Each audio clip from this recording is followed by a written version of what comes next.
नमस्कार सभी व्यूवर्स को। मैं डॉक्टर पवन ओबराय आप सभी का स्वागत करता हूं एक बार फिर से अपने YouTube channel study with doctor Pawan Oberoi पर। तो MA economics second year private का इंडस्ट्रियल इकोनॉमिक्स एंड एंटरप्रेन्योरशिप का पेपर डिस्कस कर रहा हूं 2023 का। और क्यू बुकलेट जो है वो मेरे को अवेलेबल हुई है स्टूडेंट से, तो वही मैं आपसे डिस्कस करूँगा। फर्स्ट टाइम जुड़ रहे हो मेरे चैनल से तो study with doctor Pawan Oberoi subscribe कर लीजिएगा। और MCQs ऑन इकोनॉमिक्स के नाम से जो है या एमए इकोनॉमिक्स सोल्ड पेपर के नाम से प्लेलिस्ट बनी हुई है, उसको आप देखिएगा तो वहाँ पर आपको 2022 और 23 के पेपर भी मिलेंगे। हो सकता है कि शायद 2021 के भी हों। तो ये जो पेपर्स हैं ओरिजिनल बुकलेट्स मैं आपसे डिस्कस कर रहा हूँ।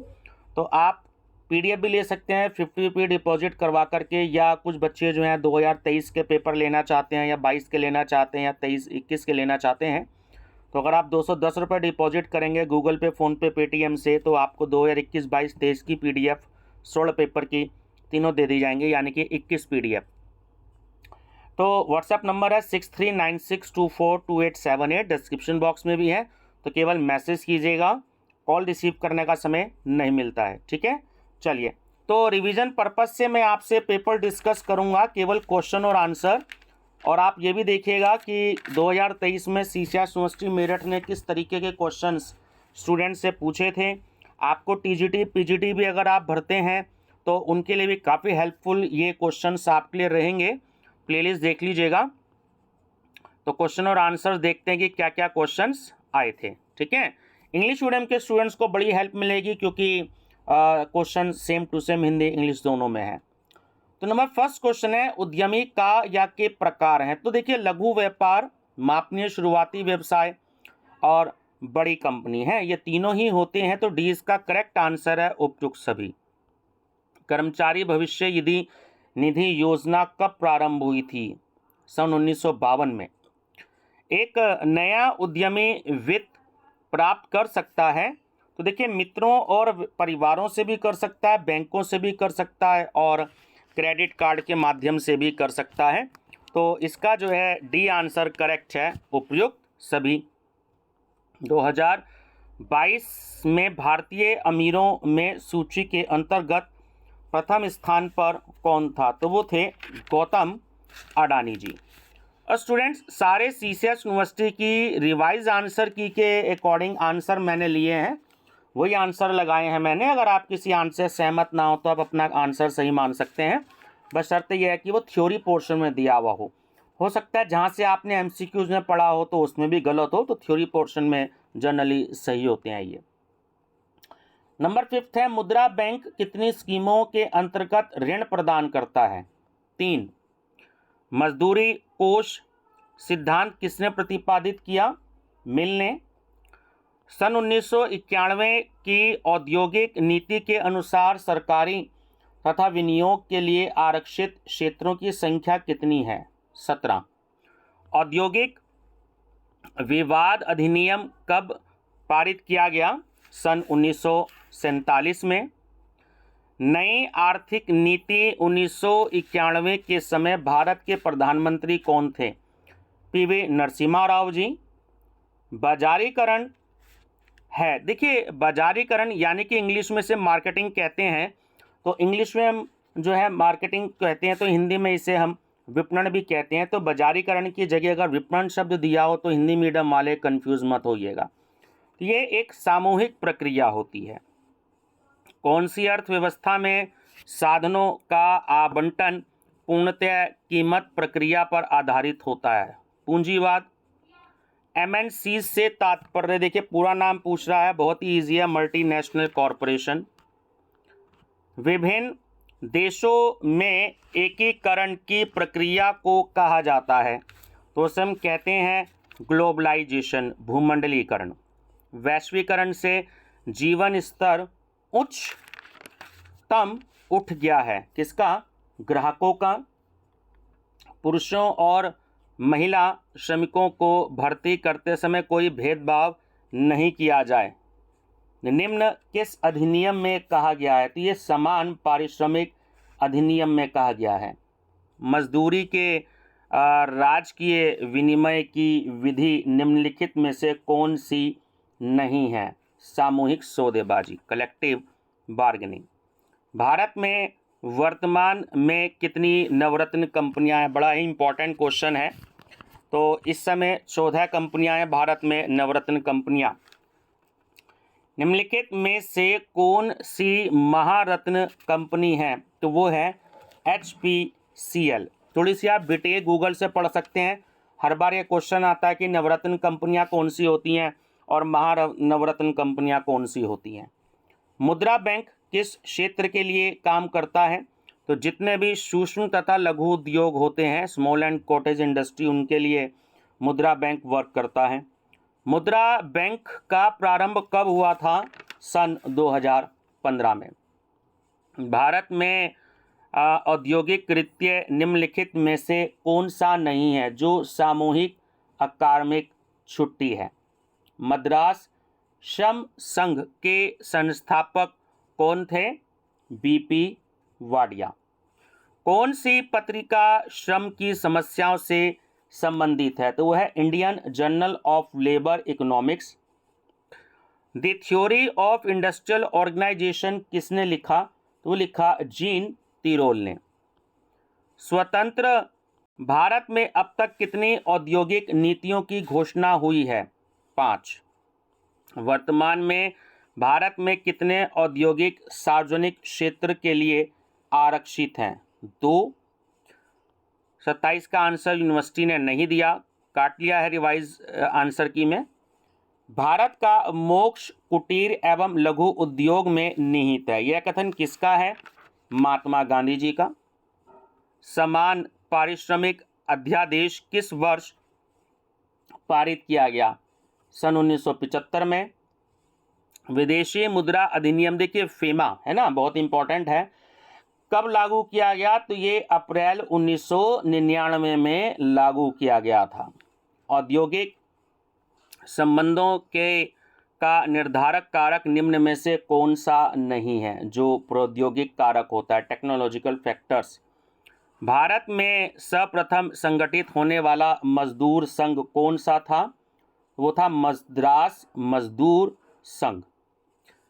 आचरण की अंतर संघ संहिता किस वर्ष उद्विकसित हुई? 1958 में। निम्नलिखित में से कौन सा श्रम विधान का प्रकार नहीं है? वो है एक रूपता विधान, यूनिफॉर्मिटी लेजिस्लेशन। ब्याज प्रतीक्षा का परिणाम है, किसने कहा? फिशर ने। औद्योगिक अर्थशास्त्र शब्दावली सबसे पहले किसने प्रयोग की? आर्नोल्ड टाइनबी ने।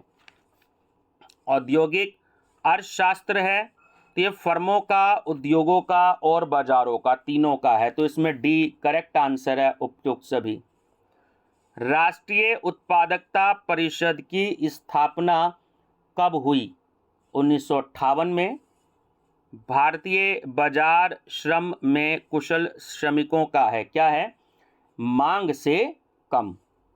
किस औद्योगिक नीति में अनिवार्य लाइसेंस के नियम को समाप्त कर दिया गया है? सन 1991। किस वर्ष भारत में बहु फाइबर समझौता हुआ?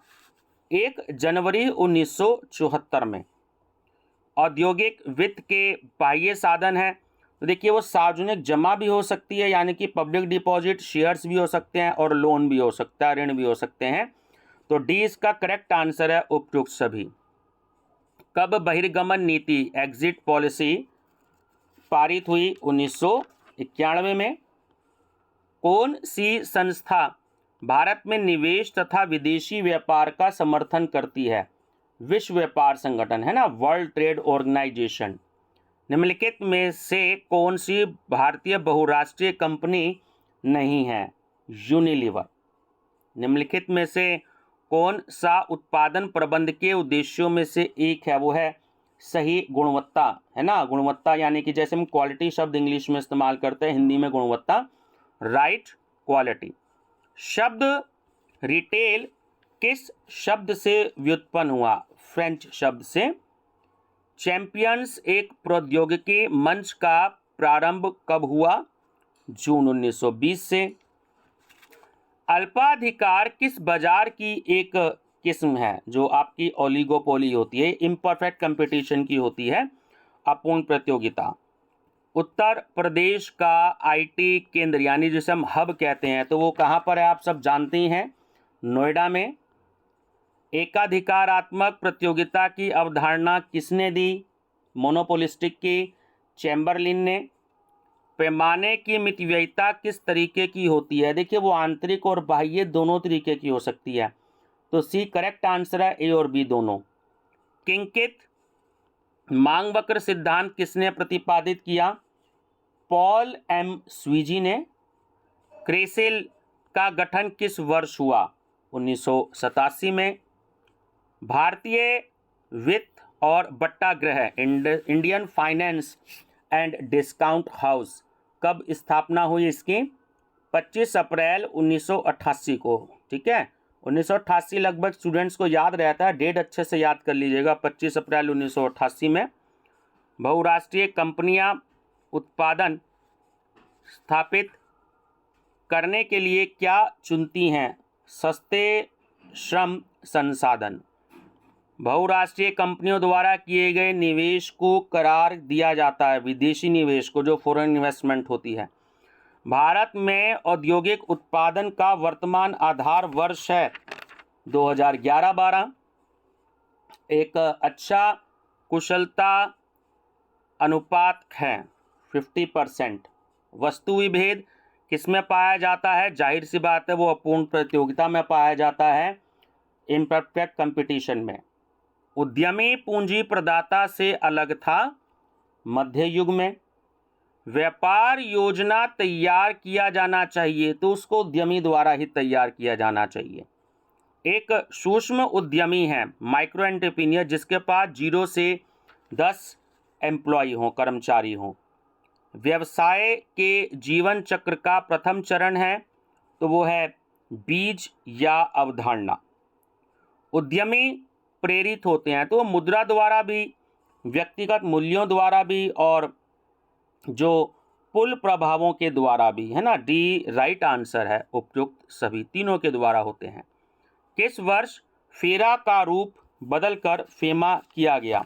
ठीक है, फॉरेन एक्सचेंज रेगुलेशन एक्ट को चेंज करके फॉरेन एक्सचेंज मैनेजमेंट में कर दिया, तो वो किया 1999 में। शुम्पिटर के अनुसार स्वायत्त निवेश निर्भर करता है किस पर? तकनीकी विकास पर। किसने माना कि पूंजीवाद सब विनाशी होता है? मार्क्स ने। मजदूरी का अवशेष अधिकारी सिद्धांत किसने दिया? प्रोफेसर वॉकर ने।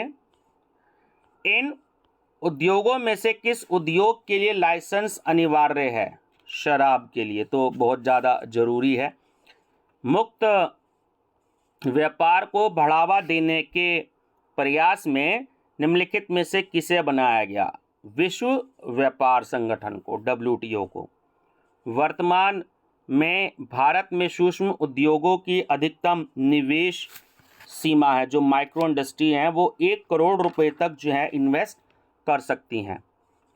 1951 से 1990 की अवधि में विकास रणनीति केंद्रित थी, तो वो आयात प्रतिस्थापन पर भी केंद्रित थी और सार्वजनिक क्षेत्र के उद्यमों की अग्रगामी भूमिका पर भी केंद्रित थी। तो डी इसका राइट आंसर है, ए और सी दोनों। कृषि के बाद कौन सा उद्योग सार्वजनिक रोजगार सृजित करता है? वस्त्र का, जो टेक्सटाइल इंडस्ट्री होती है। सरकार ने मिनी रत्न योजना कब प्रारंभ की थी? 1997 में, 1997 में। किस कमेटी की सिफारिशों पर बीमा विनियामक और विकास प्राधिकरण की स्थापना हुई? ठीक है, तो ध्यान रखिएगा, ये IRDA का फुल नेम है, याद रख लीजिएगा, insurance regulatory and development authority. तो जो मेहरोबा कमेटी थी उसके बाद ही IRDA की स्थापना की गई। यूनिट ट्रस्ट ऑफ इंडिया ने सर्वप्रथम किस योजना का प्रारंभ किया था? तो वो थी US 64। निम्नलिखित में से किस उद्योग को अनिवार्य लाइसेंस नहीं है? देखिए जो रेलवे यातायात है ना, जितनी भी रेल ट्रांसपोर्ट होती है, रेलवे ट्रांसपोर्ट, जब कुल उत्पादन अधिकतम होता है तो सीमांत उत्पादन होगा, जाहिर सी बात है वो शून्य होगा। उत्पादन में वृद्धि के साथ साथ कौन सी लागत बढ़ती है, तो जो वेरिएबल कॉस्ट होती है, परिवर्ती लागत। भारतीय अर्थव्यवस्था में इस्पात नीति का उदारीकरण किस वर्ष हुआ था, ये भी सन 1991 में हुआ था। श्रमिक नियमों के अनुसार निम्नलिखित में से प्राथमिक हड़ताल कौन सी है, तो वो आम हड़ताल होती है, जो जनरल स्ट्राइक्स होती हैं। नरम आर्थिक सुधारों का प्रारंभ किया गया था सन 1991 में। एकाधिकार और निबंधात्मक व्यापार अधिनियम कब पारित हुआ। देखिए ये ऐसे भी क्वेश्चन आपको आ सकता है कि MRTP एक्ट का पूरा नाम क्या था, तो the monopoly and restrictive trade practices act है ना, MRTP का पूरा नाम है, याद रखिएगा, ये था 1969। औद्योगिक पारिस्थितिकी के जनक कौन हैं, तो वो हैं, जिसे इंडस्ट्रियल इकोलॉजी इंग्लिश में बोलते हैं, तो वो हैं रॉबर्ट फ्रोश। उद्योगों के कितने मुख्य प्रकार होते हैं, 3 उद्योगों में शामिल है। तो देखिए इसमें वानिकी यानी कि फॉरेस्ट्री और एग्रीकल्चर दोनों शामिल होते हैं, तो सी राइट ऑप्शन है, ए और बी दोनों। लो नेबल फंड्स सिद्धांत निम्नलिखित में से किसने प्रतिपादित किया, नट विक्सेल ने। डिस्काउंट फैक्टर का मूल्य सामान्यतः कितना रहता है, तो वो रहता है 0 से या 0 से 1। न्यूनतम मजदूरी, उचित मजदूरी और जीवन निर्वाह मजदूरी की यह अवधारणा किसने दी है, तो ये प्रथम राष्ट्रीय श्रम आयोग ने दी थी। निम्नलिखित में से कौन वित्तीय आस्ती है, आस्ती यानी कि जो हमारी संपत्ति होती है, एसेट्स होती है ना, फाइनेंशियल एसेट्स, वो क्या होती है, जो शेयर्स होती हैं, वो फाइनेंशियल एसेट्स जो हैं वो होती हैं। 2015-16 में भारत की औद्योगिक विकास दर कितनी थी, 3.1%। बाजार योग्य आस्तियों के अंतर्गत क्या नहीं आता है, जो हमारी लाइफ इंश्योरेंस पॉलिसी होती है। वित्तीय दमन का विचार सर्वप्रथम किस अर्थशास्त्री ने दिया, तो वो दिया एडवर्थ एस शॉ ने। ब्याज विशिष्ट समय के तरलता के त्याग का पुरस्कार है ना, बहुत इंपॉर्टेंट है। यह किसने कहा, तो ये कहा है जेम्स कीन्स ने। ट्रिप्स संबंधित है किससे, इंटेलेक्चुअल प्रॉपर्टी से, जो बौद्धिक संपदा होती है। WTO के चैप्टर में ये आता है अधिकतर टिप्स। ट्रिकल डाउन सिद्धांत संबंधित है, तो वो करों से संबंधित होता है। भारत में पहली औद्योगिक नीति कब से लागू हुई थी, सन 1948 से, ठीक है, याद रखेंगे। श्रम के आपूर्ति बाजार के निर्धारकों में शामिल है, तो वो है बाजार मजदूरी दर। और लास्ट क्वेश्चन है, पूर्ण रोजगार में बेरोजगारी का प्रतिशत होता है, तो वो होता है 4 से 5%। ठीक है स्टूडेंट्स, ये मैंने बहुत जल्दी बताया है, आपका रिवीजन भी हो जाएगा, तो वीडियो को 2-3 बार ही सुन लीजिएगा और प्लेलिस्ट में देख लीजिएगा। शायद मैंने 2022 का भी अपलोड कर रखा हो, आप एक नज़र डालिएगा, प्लेलिस्ट में भी है ना, economics MA second year solved paper, तो आपको वहाँ पे हेल्प मिलेगी। और वीडियो को लिंक अपने दोस्तों को भी शेयर कर दीजिएगा।